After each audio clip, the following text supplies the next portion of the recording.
sibuyas. O, tingnan nyo ang sibuyas. Ang dami. Ito naman yung bawang. O, ang daming bawang. Organic ito. Native na bawang. Kasi ang lulutuin ko ngayon ay red kidney beans curry.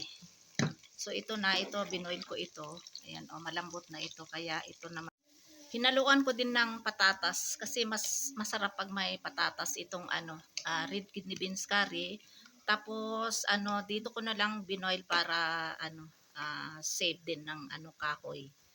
At saka dinamihan ko ang paglagay ng patatas kasi magagawa ako ng potato bread or potato chapati or kaya roti, kaya dinamihan ko.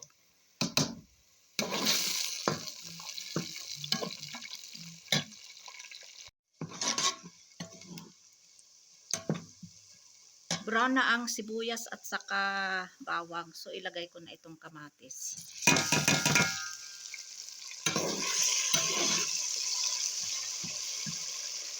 And then ito naman yung turmeric powder, chili powder at saka salt. Halo na yan dito. Ito yung gamit ng turmeric powder at saka chili powder. Kaya araw-araw talaga naglalagay ako pag nagluluto ako ng any kind of curry.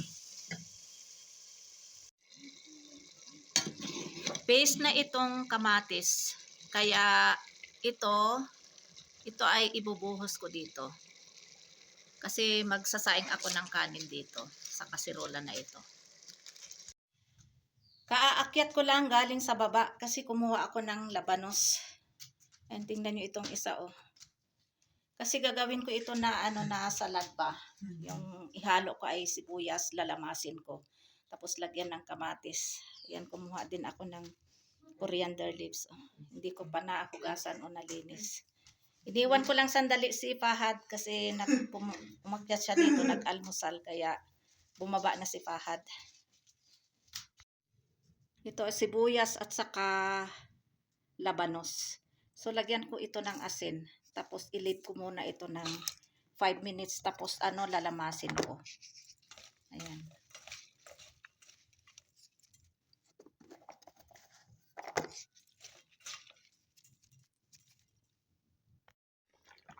Ito na yung red kidney beans curry with potatoes.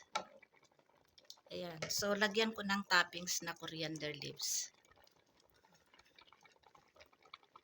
At saka ito naman yung kanin. Ayan, paluto na ito. Si Langga ay gutom na, kaya ito pa luto na din itong kanin. Kasi ito naman yung salad na na-squeeze na nilamas ko. May sibuyas, kamatis, labanos at saka parsley o kaya coriander leaves. Mamaya-maya parating na sila kasi galing siya doon sa jungle, pinastor niya yung mga kambing. Kasi 1:05 PM na. No, tamang-tama nakaluto na ako ng red kidney beans curry at saka itong kanin. Ito na yung basmati rice na hain na ng husto.